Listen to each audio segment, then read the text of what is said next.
Bonjour à tous. Alors, nous sommes l'association Ma Liberté de Parler et nous sommes presque tous réunis. Nous avons encore un membre qui n'est pas présent mais qui va bientôt diffuser sa présentation, qui est Déborah, une ex-avocate qu'on a l'honneur et la grande joie d'avoir avec nous. Et aujourd'hui, alors, sont présents la présidente, moi-même, Aline Peugeot. Il y a également Romain de Bailly, le parrain de l'association, et Émilie, notre secrétaire et trésorière. Et aujourd'hui, nous allons principalement parler de la présence de Romain. Et je vais, en attendant, brièvement vous réitérer le pourquoi de cette association, quels sont nos objectifs, quelles sont nos actions. Alors, Ma Liberté de Parler est née d'un élan commun entre Émilie et moi-même, qui avons à cœur de donner la parole à tous ceux que la société fait taire et qui avons à cœur aussi de dire haut et fort tout ce qui se passe autour de nous et que souvent on étouffe. Les affaires étouffées, c'est la grande majorité des injustices les plus courantes de notre quotidien. Et pour avoir été touchée personnellement ou dans notre entourage proche et avoir vent régulièrement des preuves d'affaires qui sont juste inadmissibles, on s'est dit on ne peut pas rester sans rien faire puisque de toute façon, la société déjà ne fait rien. Donc, il faudrait quelques éléments qui se bougent un peu. Alors, c'est vrai qu'il y a des associations d'aide aux victimes, des fondations même, mais là où le bas blesse, c'est qu'elle se contente d'exister, de paraître, d'être présente, mais il n'y a pas un mouvement, il n'y a pas un élan dans le sens où elles ne viennent pas comme une force de proposition vers les victimes, vers les personnes qui se sentent démunies face à un drame, face à une situation totalement subite et subie et totalement nouvelle pour elles. Et quand on fait face à un événement qu'on ne connaît pas, tout le monde le sait, le cerveau n'a pas de référence pour aider, pour expliquer, pour accompagner la personne. Donc, en fait, elles sont complètement démunies.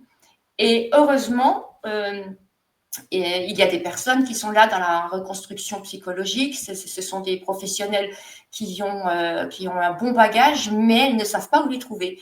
Donc, notre association a déjà pour objectif de regrouper une poignée de professionnels qui s'engagent à prendre en priorité quand l'actualité nous fait savoir qu'il y a eu à nouveau un drame avec des dommages collatéraux dont personne ne prend en considération, et Romain est très bien placé pour nous en parler plus tard.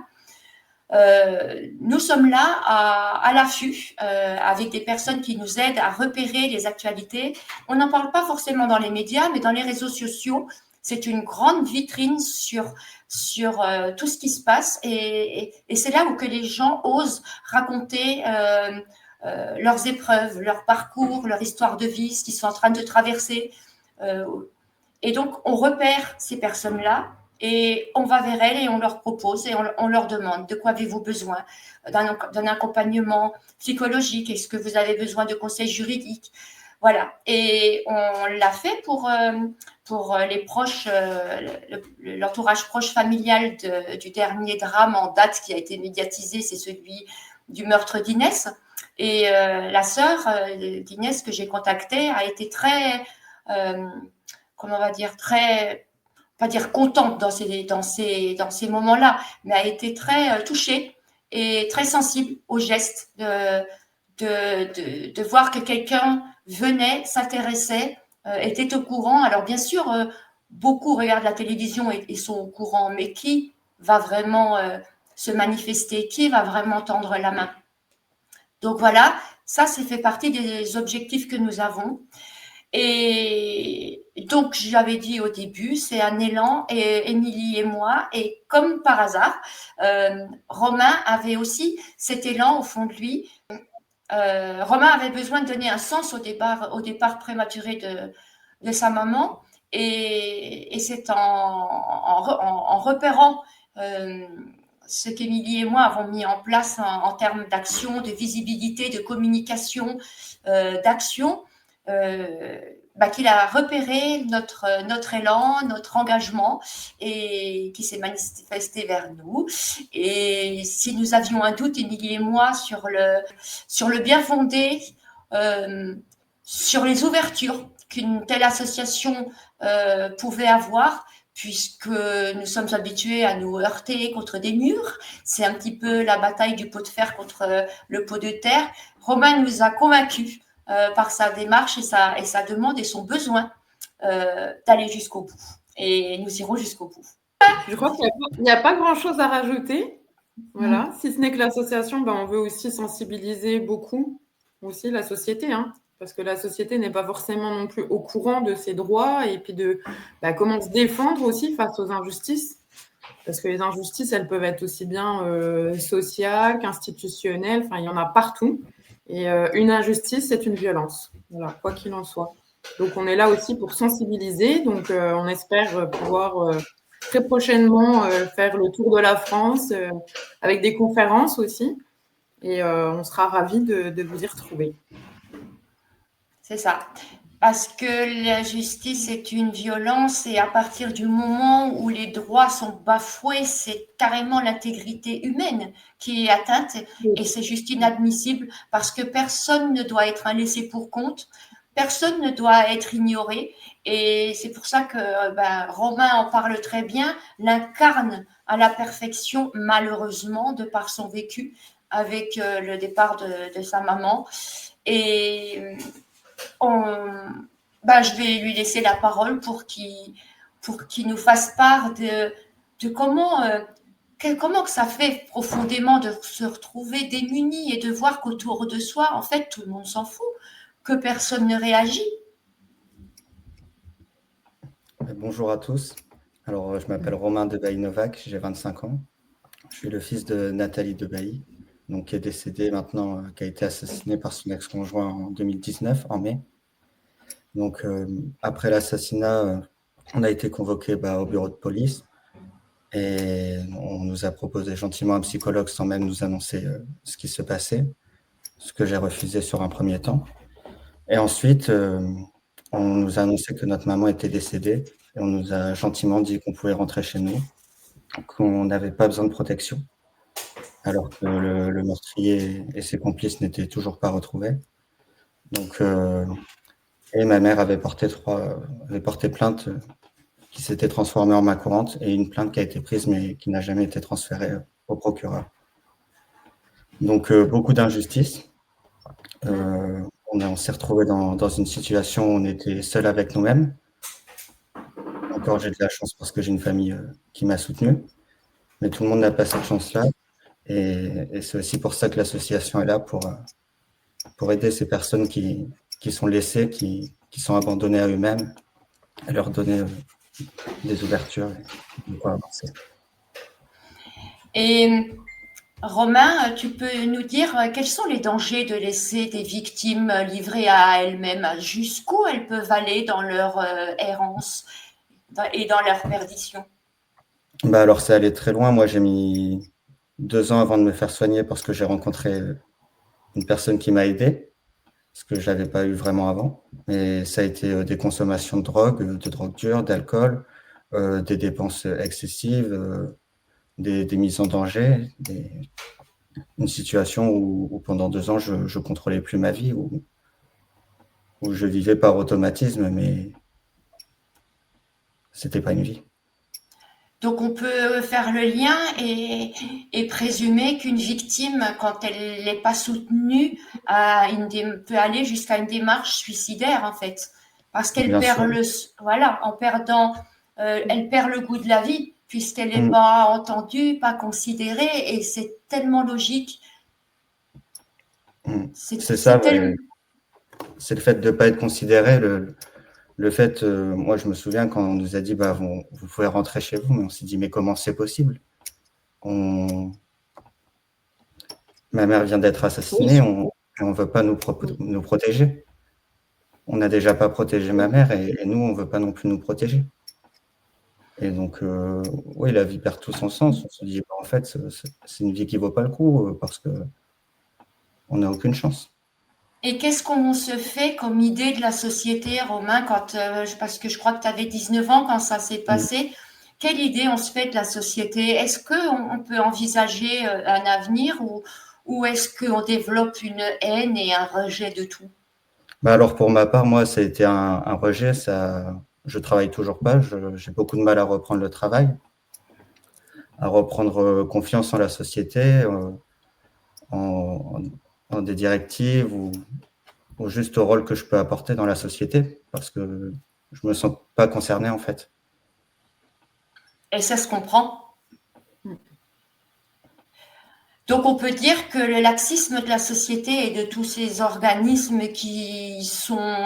c'est de l'esbrouf en fait. Ah bah, C'est totalement. totalement Mm. ça. C'est de la mauvaise foi, Oui, c'est de l'hypocrisie générale. Ces actions de l'État qui se contentent d'être sur papier ou d'avoir une enseigne ou un site internet et qui ne font rien en parallèle. Donc, on peut dire que notre société, elle est complice et active dans les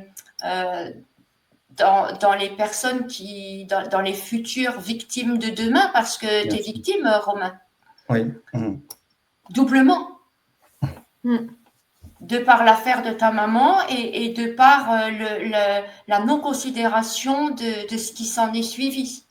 Oui, exactement. Tu as beaucoup de mérite d'être encore debout et moi, ce que j'ai trouvé admirable aussi, c'est d'avoir encore cette volonté, depuis t'avoir puisé en toi ce besoin de sens, d'avoir compris certainement beaucoup tout seul que ça faisait partie d'une démarche de rééquilibre psychologique que de donner un sens. Oui, totalement. Ouais. Chapeau. Et tout le monde n'a pas, comme tu l'as dit, tout le monde n'a pas soit la chance de rencontrer quelqu'un, soit les ressources. Oui. En termes de volonté et de force de caractère. Parce que ça se sent que tu es quelqu'un avec une grande force de caractère. Après, tu as juste été, étouffé, diminué, mais elle est au fond de toi. Ça, personne ne l'a tuée en fait. Elle est toujours là. Oui. Et c'est vrai qu'on peut dire aussi que tout ce qui ne se passe pas dans cette société, justement pour les victimes, c'est aussi c'est être complice des futurs suicides et des futures morts, parce qu'il y a des personnes qui s'en remettent pas et qui passent à l'acte de tout arrêter parce qu'ils n'ont justement pas cette force et cette volonté à l'intérieur d'eux-mêmes. Il a très bien parlé, Romain. Je ne vois pas trop qu'est-ce qu'on pourrait rajouter d'autre, à part que cette société est vraiment immature, parce que rien que dans la démarche de d'abord proposer un psychologue et d'après dire pourquoi, je trouve que c'est d'un mépris. C'est d'une imbécilité. Un manque de respect total. Mais bien sûr. De respect et de considération, en fait. Parce que vous n'êtes pas encore au courant que votre maman est partie, voilà, est morte, et on vous propose d'ores et déjà de vous donner les coordonnées d'un psychologue, en gros. Vous êtes en relation avec un psychologue. À ce moment-là, vous n'êtes pas capable, en fait, de dire oui ou non, parce que vous ne savez même pas pourquoi. En fait, on vous propose un psychologue, mais c'est d'une aberration totale, quoi. Et c'est là qu'on voit que le système, il tourne à l'envers, quoi. Mais derrière ça, c'est encore plus immonde, parce que ça montre justement l'hypocrisie qui est en place, c'est-à-dire que, voilà, donc dans telle situation, on doit proposer un psychologue à la famille. Seulement, ils sont tellement idiots qu'ils ne savent même pas dans quel ordre il faut le faire.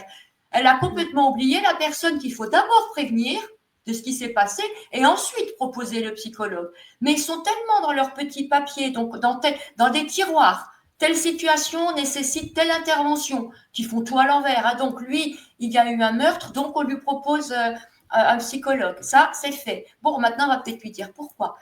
Tout est fait par des personnes qui ont aucune maturité, aucune jugeote, en fait. Il n'y a aucune logique aussi. Mais ça manque beaucoup aussi de valeurs humaines, d'empathie. C'est-à-dire qu'ils ne se mettent pas non plus à la place d'eux, tu vois. Genre, à un moment donné, on est tous... ça n'arrive pas qu'aux autres, hein, malheureusement. Hein, on a beau se le dire tout le temps, bah, la preuve, elle est là. Et finalement, en fait, se mettre en empathie, ça aurait aussi permis justement que vous soyez au courant, que vous soyez soutenu tout de suite, bien avant qu'on vous propose un psychologue. Comme là, Romain, tu dis qu'en plus de ça, il était encore en liberté. Je pense que vous ignoriez toute l'histoire encore. Ah oui, Et on vous dit, en gros, rentrez chez vous, quoi, démerdez-vous. C'est ça, Et ça manque. Elle est où? Enfin, où est l'humanité là-dedans? Moi, c'est ce que je me demande. Il n'y a aucune valeur humaine là-dedans, il n'y a aucune empathie, il n'y a aucune bienveillance. Et le système, il ne pourra pas fonctionner correctement tant qu'on ne mettra pas les valeurs humaines en avant, tant qu'on manquera d'empathie. Tout ça, c'est juste pas possible, en fait. Ça ne peut pas fonctionner. La société ne peut pas fonctionner comme ça. Et je pense que c'est pour ça aussi que l'association, elle est là. C'est pour dénoncer aussi toutes ces injustices et tous ces manquements, toutes ces défaillances, mais aussi le fait que on ne pense pas à l'endroit, on ne pense pas correctement, on pense complètement à l'envers. En fait, les gendarmes, je pense que c'était les gendarmes, ils réagissent, voilà, comme tu dis, Aline, ils ont un protocole, boum, boum, ils ne réfléchissent pas, ils annoncent, point final, rentre chez toi, salut, j'ai fini ma journée, quoi. Ouais, c'est ça. Ouais, c'est un gros problème, quoi. Oui, il n'y a pas l'humain derrière, c'est vraiment... T'as un numéro? C'est ça, je vais dire un robot qui respecte la liste des choses qu'on lui dit de faire, mais qui ne prend pas en compte tout ce qu'il peut y avoir derrière. C'est ça. C'est ça. C'est un manque total de respect. Respect de l'humain qu'on a en face de nous. Puis comme tu l'as dit, de toute façon, ça n'arrive pas qu'aux autres. Le problème, c'est que les gens comprennent que quand ils sont personnellement touchés. Quand ils sont personnellement touchés, ils s'aperçoivent que oui, c'est vrai, ils auraient préféré qu'on leur dise pourquoi avant de leur proposer un psychologue. Et c'est pour ça que quand on a écrit au président de la République, je lui ai suggéré d'embaucher des gens qui sont beaucoup plus sensibles que diplômés et un peu plus de valeur humaine que juste travail alimentaire. Il faut faire attention, en fait, dans certains domaines, dans certains métiers en lien avec l'humain, qui on met dans ces secteurs-là. Parce qu'il y en a qui font plus de mal que de bien. Ah oui. Et c'est pas parce que tu as eu ton diplôme que tu es quelqu'un de bien et que tu peux faire ton travail correctement, quoi. Enfin,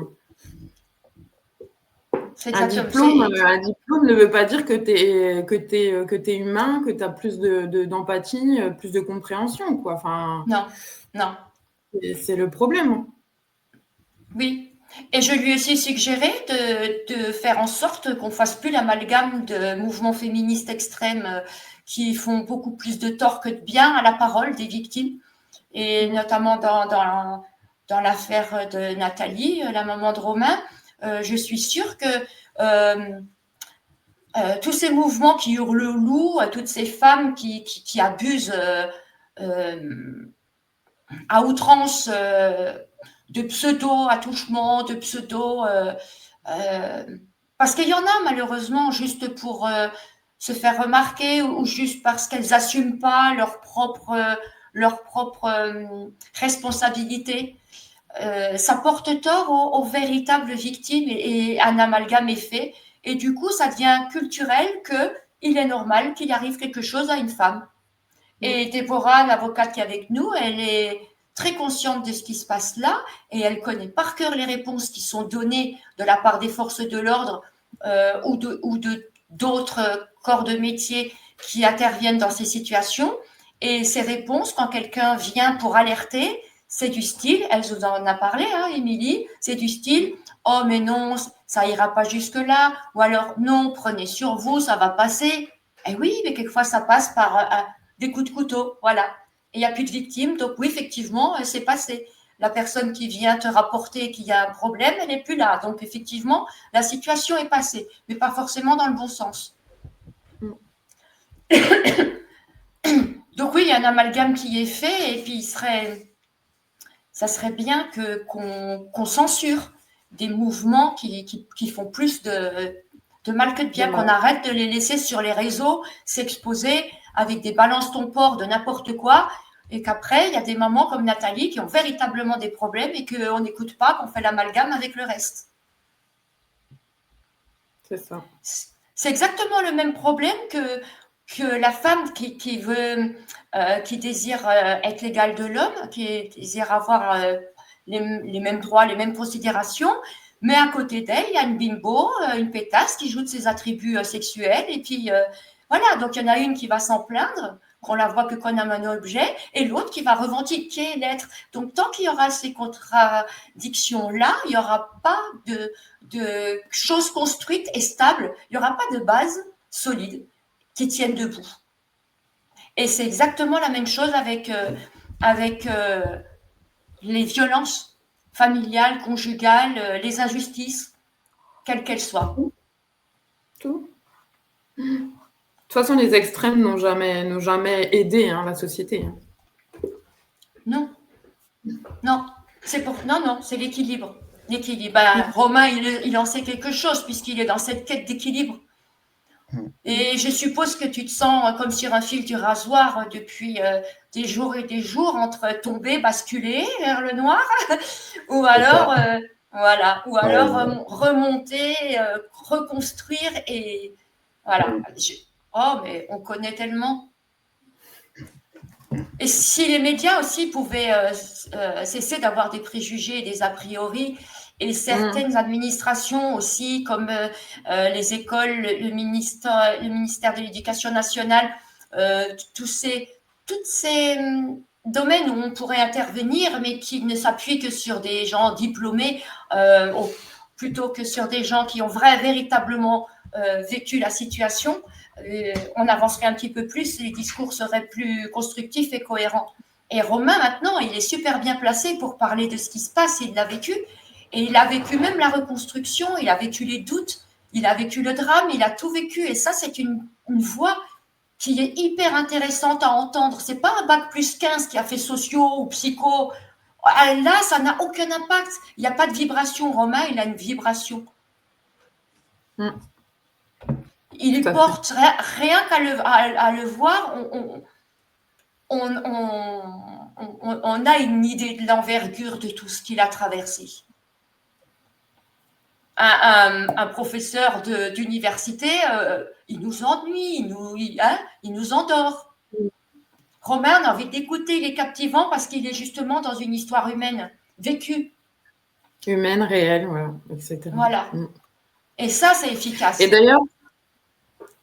D'ailleurs, Romain, moi, j'aurais bien voulu que tu nous dises un petit peu. On sait que maintenant, on sait que l'État a été condamné donc pour faute lourde le 4 juin 2025, il me semble. Oui. Dans l'affaire de Nathalie de Bailly, il me semble. A versé en plus 27 000 euros. Bon, on va pas préciser que la somme est complètement ridicule. Mais on se rend compte en fait qu'en juin, donc ils sont condamnés. Et puis pour finir, l'histoire se répète encore et encore. Ouais. Et je pense que c'est pas fini, que ça se répétera encore malheureusement. J'aimerais bien avoir ton ressenti. Toi qui as vécu, toi qui as été la victime collatérale en fait de tout ça, qui a vécu le procès, qui a été là en fait aux premières loges. Mais qu'est-ce que tu aurais envie de dire, quoi ? Qu'on nous écoute un peu. Et vraiment qu'il y ait des efforts de fait au niveau des lois. Parce que nous, ce qu'on attendait, ce n'était pas une indemnisation, mais qu'il y ait des choses mises en place. Et en fait, ce qu'on voit notamment avec l'affaire Inès Messelem, c'est que c'est la même histoire. Il y a 6 ans qui se sont passés et on en est au même résultat. Et c'est extrêmement rageant parce que l'État est reconnu coupable, donc il admet sa faute, mais il ne fait rien pour changer. Pour changer. Il préfère payer des indemnisations que de changer réellement les choses. Donc, c'est rageant. Ouais. Rageant, ouais, ça c'est le mot, c'est clair. Et puis, je vais te dire, Romain, ça fait 30 ans, ou bientôt 40, c'est vrai que moi aussi, j'avance en âge, que rien n'a changé. Moi, quand je subissais les violences conjugales, les forces de l'ordre me disaient il faut porter plainte. Je disais, là, c'était le contraire d'aujourd'hui, mais tu vas comprendre que le résultat est le même. Il disait, il faut porter plainte. Et moi, je disais, oui, mais si je porte plainte, qu'est-ce qui va arriver ? Eh bien, il me répondait, rien. Rien, on va le prendre, mais on va le relâcher et il risque de vous tuer pour se venger. Ok, donc je ne porte pas plainte. Maintenant, qu'est-ce qu'on fait? On ne prend plus les plaintes. Ok, on ne les prend plus du tout et le résultat, il est le même en fait. Ouais. Ah bah oui. Donc rien n'a bougé, c'est juste la façon de faire qui a un peu changé. Mais la justice n'a pas bougé d'un iota. Non. Mais les forces de l'ordre, oui, ils ont décliné. Parce qu'à mon époque, ils nous incitaient à porter plainte. Maintenant, ils les refusent. Ouais. Voilà. Donc, on va même dire que ça a régressé. Ah oui, ça a régressé. Ils n'ont pas le droit de refuser une plainte. C'est un droit. Donc déjà là, il y a un problème. Quand on dit on va porter plainte et que ça se transforme en main courante, déjà là, il y a un gros problème, quoi. C'est je veux porter plainte, je porte plainte. Normalement, une plainte est censée aller sur le bureau du procureur de la République. Et quand on constate que finalement, il y a même des plaintes qui ne sont pas envoyées au procureur de la République, c'est aberrant. C'est aberrant. Donc, il n'y a rien qui va, il n'y a rien qui évolue. En tout cas, il n'y a rien qui évolue dans le bon sens. Comme tu dis, ça régresse. Et donc, il serait peut-être temps maintenant, en fait, que tout le monde se bouge, quoi. En fait, plus ils ont essayé, ils ont fait un ersatz, enfin, ils font semblant de créer des solutions, pire c'est. Ça devient hyper. C'est ça, mais ça devient culturel. C'est ce que j'arrête pas de dire parce que les gens se disent, oh, mais c'est bon, il existe des solutions. Mais c'est pas vrai, en fait. Romain est là pour en témoigner. C'est pas vrai, il n'en existe pas. Mais ce qu'il y a de incroyable, c'est pour ça que je suis tellement contente que Romain soit à nos côtés. Ce qu'il y a d'incroyable, c'est que de toutes ces associations de victimes-là, ça entoure la victime en elle-même, on va dire, hein, ou éventuellement son conjoint. Mais les enfants, on n'en entend jamais parler. Les dommages collatéraux d'enfants et de ce qui peut être autour, on n'en entend jamais parler. Ça n'existe pas. Ça, c'est très limité, hein, les victimes. Hein. Très, très. Par exemple, pour s'appuyer sur l'expérience personnelle, quand ma fille a été violée, ils n'ont pas demandé comment les parents ont pris les choses, mais en tant que parent, en tant que mère, comment on prend les choses quand on apprend que sa fille s'est fait violer sur son lieu de travail par un collègue de travail, on prend les choses comment? Ça, ils s'en foutent, ils ne veulent pas savoir. Moi aussi, j'aurais pu vriller. Et quand on va éventuellement, oui, s'occuper, et même pas, non, même pas. Quand je vois avec Émilie, on a vu sur les réseaux sociaux, il y a des parents dont on ne s'occupe pas, leur enfant est décédé dans des conditions juste inacceptables ou injustes avec des erreurs médicales ou un laxisme médical, même pas une erreur, on n'a carrément rien fait.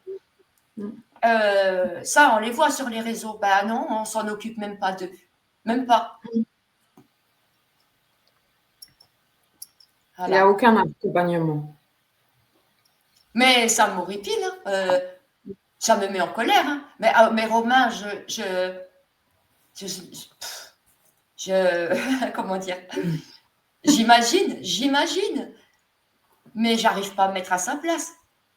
Je sais pas comment il est maintenant, la calme. Je n'arrive pas à se mettre. Pour ça, je dis respect. On n'arrive pas, hein, Milly, on n'arrive pas. Nous deux, on passerait notre temps à hurler, hein. Même 30 ans après, déjà, le problème avec nous, c'est qu'on passe déjà notre temps à hurler face à toutes sortes d'injustices, même quotidiennes, en fait. Donc, c'est clair que nous, on a créé l'association, c'est parce qu'on a besoin, en fait, de pouvoir crier, mais pour tout le monde, en fait. On a un trop plein d'énergie, nous, face à l'injustice. C'est un débordement, en fait, de rage et de colère qu'on a. Et il faut que ça passe dans quelque chose. Donc, le mieux, c'était l'association. Du coup, Romain, comme tu as été hyper blessé dans le milieu familial, est-ce que je peux te demander comment est-ce que tu envisages, toi, de créer une famille ou il y a une crainte par rapport à ça? Alors, je l'ai envisagé. Maintenant, c'est compliqué voilà. Avec ma conjointe. Mais oui, j'avais comme projet, et ça a été très dur de me projeter, de me dire que ça se trouve, j'allais avoir une fille qui va grandir dans des conditions compliquées, dans un système qui abandonne ses citoyens. Donc, ça a été très, très compliqué de se projeter et d'imaginer un futur. Donc voilà, encore une fois, ça prouve que les conséquences, elles sont infinies. Les conséquences ne s'arrêteront que quand Romain décédera à son tour. Je veux dire, les conséquences partiront avec lui. Parce qu'elles vont le poursuivre jusqu'à la fin de ses jours. Hein. Tu auras toujours ça au fond de toi, Romain. Oui, ah bah, c'est sûr. Tu peux que te reconstruire avec ça en plus. C'est ça que j'essaye d'expliquer. Ouais. Ça t'a Totalement. façonné. Ouais. En plus, tu as été façonné par quelque chose que tu n'as pas choisi, alors que la vie, normalement, on choisit ce qui nous façonne. Mais des choses aussi dramatiques, ça devrait pas s'imposer, en fait. Et je pense qu'il n'y aurait pas autant d'impact s'il y avait eu du soutien dès le départ et de la considération. Et quelqu'un pour se battre à ses côtés. Totalement, ça aurait été totalement différent. Voilà, la marque aurait été là, mais pas au fer rouge, en fait. Non. Rien que oui. Et puis ça aurait aussi peut-être redonné un peu de respect au départ de sa maman, dans les conditions dans lesquelles elle est partie. Quand on entend les témoignages, que même les policiers ont été effarés de ce qu'ils ont vu, et quand on sait qu'on n'a pas soutenu un enfant, alors que Romain, tu m'as dit, tu as vu les photos au tribunal, c'est aberrant. En fait, ça dépasse l'entendement. Voilà. En fait, il n'y a pas eu de protection, que ça soit pour sa maman, que ça soit pour ensuite les enfants, même la famille, en fait, tout court. Et je suis sûre que les gens... Ah non, on devait continuer notre vie le lendemain comme si... Comme si de rien n'était, presque. Ah oui, totalement. Ouais. C'était rentrer chez vous, aller au travail, limite. Et le pire, je suis sûre que les gens, la société, suppose, parce que les gens, ils sont très forts pour supposer. Ils supposent qu'il y a eu un accompagnement, que vous avez été chouchouté. J'en suis certaine. Je suis sûre que dans le collectif, on pense que quand il y a des drames comme ça, on s'occupe de la famille. Alors que c'est tout l'inverse que ce qui se passe. Alors si tout le monde se dit c'est bon, on s'occupe d'eux, c'est clair que personne ne s'occupe. Merci beaucoup Romain pour ton partage et puis pour cette mise à nu parce que c'est vraiment des questions très personnelles auxquelles tu as répondu et ça va servir, j'en suis certaine, aux auditeurs à prendre conscience en fait du dépouillement le plus total dans ce genre d'affaires de l'entourage proche et des acteurs qui sont malgré eux impliqués dans tout ça. Démunis, c'est vraiment le mot. Laissés à l'abandon. Ouais, c'est un abandon de la société tout simplement. Et de nos têtes gouvernantes qui sont censées assurer notre protection et assurer qu'on respecte nos droits. Alors là, on en est loin, mais qu'est-ce qu'on en est loin? Voilà pourquoi l'association est née dans une explosion de punaises. Il y a Romain quand même. Émilie, on va y aller. Oui, Aline, on va y aller. Oui, Émilie, on y va. Romain, on y va. Mais merci Romain en tout cas d'avoir pu témoigner. C'est important, oui, pour les auditeurs et parce qu'au moins, on va ouvrir leur conscience, on va pouvoir sensibiliser aussi avec ton témoignage de ce qui se passe aussi après. Ouais. Après un tel drame, qu'est-ce qui se passe et surtout plutôt qu'est-ce qui ne se passe pas en fait. Voilà. Surtout, ouais. Donc, merci. Et merci Aline. Merci à vous deux. Merci vraiment Romain, je sais que c'est pas facile, Émilie aussi, je sais que tu n'es pas à l'aise. C'est notre première présentation. Je trouve que c'était très bien. De toute façon, c'est le cœur qui parle, c'est l'envie, la volonté. Et Romain nous a rejoints là-dedans. Donc, il a réussi et Émilie, elle a réussi aussi.